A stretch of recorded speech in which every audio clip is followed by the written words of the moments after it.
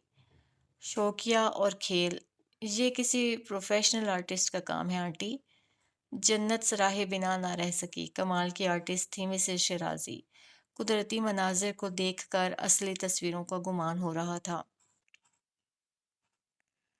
Mrs Shirazi نے اس کی آنکھوں میں ابھرتے حیرت، تجسس اور اشتیاق کے ملے جلے تاثرات کو بہت غور سے دیکھا تھا۔ ایک وقت تھا جب مجھے لگتا تھا اگر میں پینٹنگ چھوڑ دوں گی تو وہ زندہ نہیں رہوں گی۔ دیوار پر ہنزا کی بلند و بالا پہاڑیوں کی تصویر پر متحرک جنت کی انگلیاں ساکت ہو گئیں۔ میں نے پینٹنگ چھوڑ بھی دی اور زندہ بھی رہی، انہوں نے کہا۔ جنت نے مڑ کر ان کی طرف دیکھا۔ وہ اپنے بائیں ہاتھ کو اب بھی ذرا مشکل سے حرکت دے پاتی تھیں، جن سے متعلق ہم یہ گمان کر لیتے ہیں کہ ان کے بغیر نہیں رہ پائیں گے، تو وقت اپنے طور پر ثابت کر دیتا ہے کہ ان کے بنا بھی رہا جا سکتا ہے۔ وہ سن ہوئی تھی اپنی جگہ، بھالا جیسے دل پر لگا تھا۔ وجود ماضی اور حال کے درمیان پینڈولم کی طرح جھولنے لگا تھا۔ اس نے اذیت بھرے احساس کے ساتھ مسز شیرازی کو دیکھا۔ ان کی آنکھوں میں بھی کرب کی نمی تھی، مگر لبوں پر ایک زندہ مسکان ٹھہری تھی۔ الیکٹرانک چیئر کو متحرک کرتے ہوئے انہوں نے میز پر رکھا آرائشی قلم اٹھا لیا۔ پاس ہی پتھر پر نصب گھڑی رکھی تھی، لکڑی کا باکس بھی، جس کے تختوں پر انتہائی خوبصورت اور نفاست سے پھول تراشے گئے تھے۔ وقت بہترین استاد ہے، محرومیوں کے ساتھ جینا سکھا دیتا ہے۔ حلق میں ابھرتی گلٹی کو بمشکل نیچے اتارتے ہوئے اس نے گال پر پھسلتی لٹ کو کان کے پیچھے اڑس کر اطراف میں نگاہ دوڑائی تھی۔ وہ اپنا ذہن بھٹکانا چاہ رہی تھی، مگر ذہن تھا کہ اس ایک لفظ میں الجھ کر رہ گیا تھا۔ پینٹنگز کے ساتھ ہی سامان سے بھرے کارٹن پڑے تھے۔ وہ پنجوں کے بل بیٹھ کر کرسٹل کے گلدانوں کو دیکھنے لگی، جن کی چمک آنکھوں کو خیرہ کر رہی تھی۔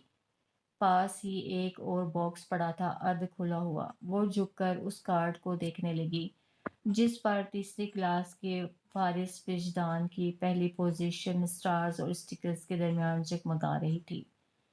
یہ فارس کا سامان ہے، بچپن سے اس کی عادت ہے اپنی ہر چیز کو سنبھال کر رکھنے کی۔ تم یقین نہیں کرو گی، اس کے کھلونے بھی نیچے کہیں پڑے ہوں گے، صحیح اور سلامت۔ اپنے بیٹے کے لیے مسز شیرازی کے لہجے میں محبت ہی محبت تھی۔ جنت نے رزلٹ کارڈ واپس رکھ دیا۔ نیچے ہی پلاسٹک شیٹ میں مرجھائے ہوئے پھولوں کا ڈھیر نظر آ رہا تھا۔ ایک ڈرائنگ پیپر بھی تھا فولڈ کیا ہوا۔ اس نے کھول کر دیکھا۔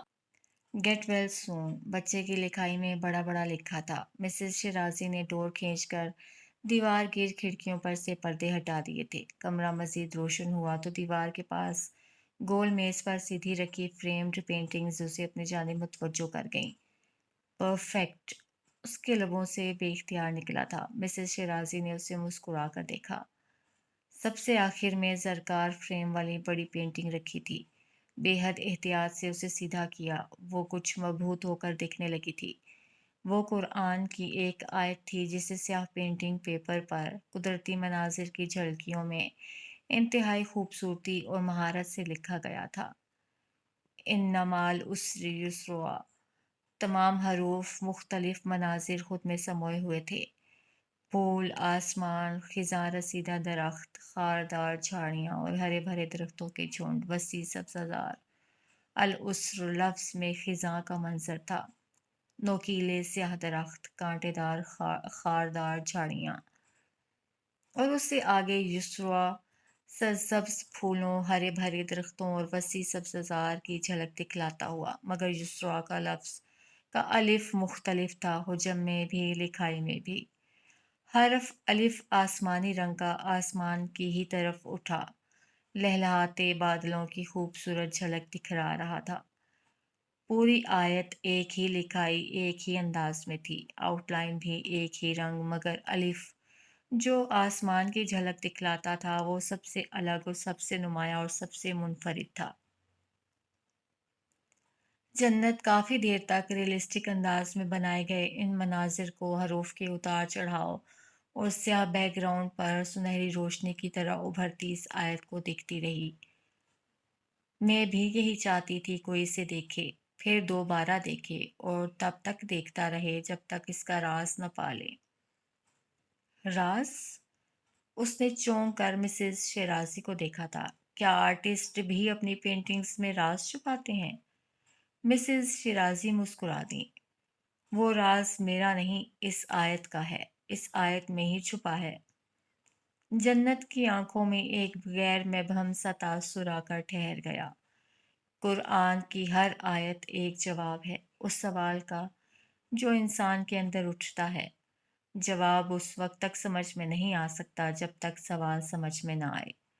مسز شیرازی کہہ رہی تھیں، اب اس آیت کو دیکھ لو، یہ بھی ایک سوال کا جواب ہے، وہ سوال جو ایک وقت میں میرے اندر اٹھا تھا، اور جواب کسی وجہ سے تمہارے اندر بھی ہوگا۔ کچھ سوال مختلف ہو سکتے ہیں مگر ان کا جواب ایک ہی ہوتا ہے۔ ناسمجھی کے عالم میں مسز شیرازی کو دیکھتے جنت کی مضطرب نگاہیں اس پر آ کر ٹھہر گئیں۔ اس کی تمام تر توجہ اب وہیں تھی، خزاں سے مرجھائے ہوئے درختوں اور پتوں پر۔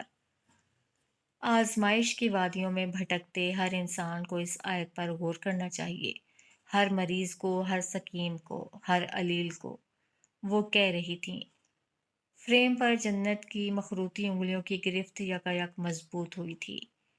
اس آیت کا دوسرا وہی مطلب نہیں ہے جو ہم اکثر پڑھ یا سمجھ لیتے ہیں، اس کا ایک اور مطلب اس کی حروف میں کہیں چھپا ہے۔ ان کا لہجہ پراسراریت میں ڈھلا تھا۔ دوسرا مطلب؟ جنت کے لب ہلے۔ مسز شیرازی لبوں پر مدھم سی مسکراہٹ لیے اسے چند لمحوں تک دیکھتی رہیں۔ چلو میں تمہیں ایک ہنٹ دیتی ہوں۔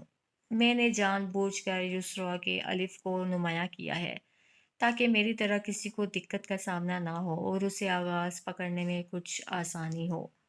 اپنی بات کے اختتام پر دھیرے سے مسکراتے ہوئے انہوں نے الیکٹرانک چیئر کا رخ دروازے کی جانب موڑ دیا تھا اور جنت کمال پینٹنگ ہاتھوں میں لیے اپنی جگہ کھڑی رہ گئی تھی۔ جنت، خدا کے لیے جنت، جنت میرا بچہ! شور ایک دم سے بڑھا تھا، آوازیں تیز ہوئی تھیں۔ ایک زناٹے دار تھپڑ اس کے گال پر پڑا اور وہ لہرا کر کانچ کے ٹکڑوں پر آن گری۔ امی! وہ روتے ہوئے دبی آواز میں چیخی تھی۔ امی! امی! یکایک ہی اس کی آنکھ کھل گئی۔ وہ ہڑبڑا کر ایک جھٹکے سے اٹھ بیٹھی تھی۔ امی! لبوں میں ہلکی سی جنبش ہوئی تھی۔ کپ کپاتے ہاتھوں میں شال بھیجتے ہوئے اس نے کسی احساس کے تحت سر اٹھایا تھا۔ اگلے ہی لمحے فارس وجدان کی شعلہ بار نگاہوں کی زد میں آتے ہی برف ہو گئی۔ اس کا دل رک گیا، آنسو تھم گئے۔ وہ جس طرح سے اسے دیکھ رہا تھا اسے لگا وہ سانس بھی نہ لے پائے گی۔ ایک بار پھر وہ اس کے آرام میں مخل ہوئی تھی، ایک بار پھر وہ اس کی آواز سے بیدار ہوا تھا۔ گزشتہ کئی راتوں سے یہی ہو رہا تھا۔ وہ سوتے میں اکثر ڈر جاتی تھی، رو پڑتی تھی، چیخنے لگتی تھی۔ مجرموں کی طرح شرمساری سے سر جھکا کر اس نے پیشانی پر پھسلتی لٹ کو کان کے پیچھے ارسا، بلینکٹ اور تکیہ اٹھایا اور کمرے سے نکل گئی۔ لاؤنج میں ڈبل صوفے پر بیٹھتے ہی اس کا ضبط ختم ہو گیا، آنکھیں چھلک پڑیں۔ سرخ اینٹوں پر پھیلتا خون، کریم ٹائلز پر ڈھیر ہوتا وجود۔ اس کی آنکھیں دھندلانے لگیں، وجود کپ کپانے لگا۔ ماضی ایک بار پھر اس کے حواسوں پر سوار ہو چکا تھا۔ خدا تمہیں اس کی وہ سزا دے گا جو تم ساری عمر یاد رکھو گی۔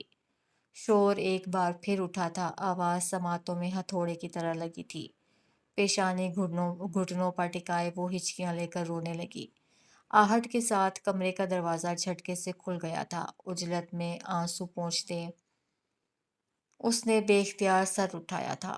راہداری میں بیڈ روم کے دروازے میں کھڑا وہ قہربار نظروں سے اسے ہی دیکھ رہا تھا۔ اٹینشن سیکر! اس کی بڑبڑاہٹ واضح تھی۔ ایک نفرت بھری نگاہ جنت پر ڈالتے وہ جھٹکے سے پلٹ گیا تھا۔ ہچکیوں کا گلا گھونٹتے، سسکیاں لبوں تلے دبائے وہ اسے گیلی آنکھوں سے دیکھ کر رہ گئی تھی۔ ذہن کی اسکرین پر اب کوئی منظر نہ تھا، نہ سماعتوں سے کوئی آواز ٹکرا رہی تھی۔ ایک جامد سناٹا تھا جو ہر طرف چھا گیا تھا۔ نفرت بھری ایک نگاہ ہی کافی تھی اسے دردناک ماضی سے کربناک حال میں پٹکنے کے لیے۔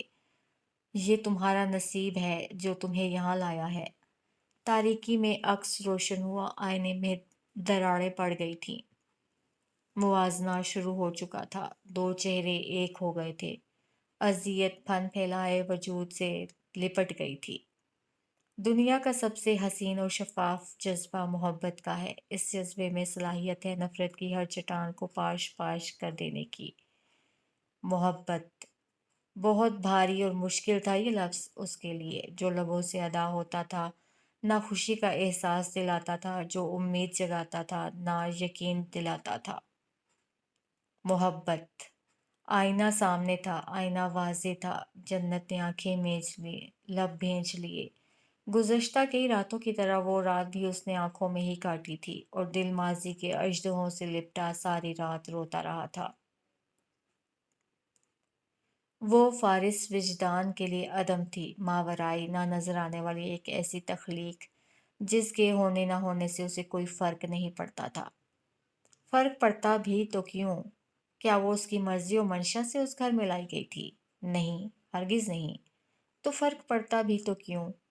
کمرے میں تو جیسے تیسے وہ اسے برداشت کر چکا تھا، مگر اپنی ذاتیات میں نہ وہ کسی قسم کی مداخلت برداشت کرتا تھا اور نہ ہی اسے اپنی زندگی میں کوئی مقام دینے کو تیار تھا۔ غصے کا انتہائی تیز، مشتعل، یہی وجہ تھی کہ وہ خود بھی محتاط ہو گئی تھی اور اس گھر میں اس طرح سے رہنے لگی تھی جیسے وہ چاہتا تھا رہے، اجنبیوں کی طرح، مسافروں کی طرح، جنہیں چند روز یہاں ٹھہرنا ہے اور پھر چلے جانا ہے۔ مگر وہ مسافر نہیں ہونا چاہتی تھی، اجنبی نہیں بننا چاہتی تھی، لیکن اس کے بس میں تھا ہی کیا؟ وہ خود کو اتنا کمزور، اتنا لاچار محسوس کرتی تھی کہ حق کے لیے آواز تک نہ اٹھا سکتی تھی۔ فارس نے حدود کا تعین کیا تھا تو وہ بھی اپنے خول میں بند ہو گئی تھی، اس نے خاموشی کو پسند کیا تھا تو وہ بھی صامت، میوٹ ہو گئی تھی، مگر یہ خاموشی اب اسے اندر ہی اندر مٹانے لگی تھی، اس کی الجھن بڑھانے لگی تھی۔ ایک معین مدت تک وہ نکاح کا پابند تھا، ایک معین مدت تک وہ اپنے گھر میں رکھے ہوئے تھا۔ جب وہ مدت تمام ہوگی، جب وہ بوجہ اختتام ہوگی، اس کے بعد اس کے آگے کیا؟ طلاق کا تصور اس کی روح کھینچنے لگتا تھا، کانٹریکٹ کا خیال اذیت بڑھانے لگتا تھا، مگر وہ کرتی بھی تو کیا؟ نفرت کی اس دیوار کو ڈھاتی بھی تو کیسے؟ وہ تو خود خالی دامن تھی، حالات سے لڑنے کے لیے تو اب اس کے پاس ایک موہوم سی امید بھی نہ رہی تھی۔ Excuse me? پارک سے واپسی پر وجدان ہاؤس کے بیرونی گیٹ سے اندر داخل ہوتے ہی وہ چونک کر رک گئی تھی۔ مڑ کر دیکھا تو سامنے یزدانی ہاؤس کے مین گیٹ پر جینز اور سفید ٹاپ میں ملبوس لڑکی اسے ہاتھ سے رکنے کا اشارہ کر کے عجلت میں قدم اٹھاتی اس کے پاس ہی آ گئی تھی۔ بھاویں سکیڑ کر پہلے اس سے جنت کو دیکھا سر سے پاؤں تک، پھر وجدان ہاؤس پر یوں نظر ڈالی جیسے تسلی چاہ رہی ہو کہ اس کی آنکھوں نے ہرگز دھوکہ نہیں کھایا۔ اس کے بعد پیشانی پر بل اور آنکھوں میں شک لیے وہ سینے پر بازو باندھے اس کے قریب ہوئی۔ آپ کی تعریف؟ جنت نے بھویں اچکا کر اس لڑکی کو حیرت سے دیکھا۔ تمہیں کیا لگتا ہے؟ اس نے کہا تو لہجے سے ناگواری جھلک رہی تھی۔ فارس بھائی کے آگے پیچھے پروانوں کی طرح پھرنے والی لڑکیوں میں سے ایک، اس نے تمسخر اڑایا۔ تو کیا تم بھی ان میں سے ہو؟ جنت نے سوال اٹھایا۔ وہ جل سی گئی، تپ سی گئی، لیکن آگے سے کچھ نہ بولی۔ کون ہو؟ یہاں کیا کر رہی ہو؟ وہی تفتیشی انداز۔ تم کون ہو اور مجھ سے کیوں پوچھ رہی ہو؟ جنت نے اب کے ٹھیک ٹھاک اس کی کلاس لینے کی ٹھانی۔ آئمہ ظہیر ہوں میں، فارس وجدان میرے ڈیڈ کا بزنس پارٹنر ہے، شیرازی خاندان کے ساتھ ہمارے فیملی ٹرمز ہیں۔ گردن اکڑا کر اس نے تعارف کروایا۔ اور تم؟ رک کر ایک بار پھر سر تا پیر جنت کا جائزہ لیا گیا۔ تم کون ہو؟ جنت نے چند لمحوں تک اسے بے تاثر نگاہوں سے دیکھا، پھر اندر داخل ہو گئی۔ آئمہ ظہیر چونکی، پھر ٹھٹکی۔ اس طرح وہ پہلی بار نظر انداز ہوئی تھی۔ صدمہ گہرا تھا، نکلنے میں چند لمحے لگے، پھر وہ سرپٹ اس کے پیچھے بھاگی، سفید روش پر اس کا راستہ روک کر کھڑی ہو گئی۔ I am engaged,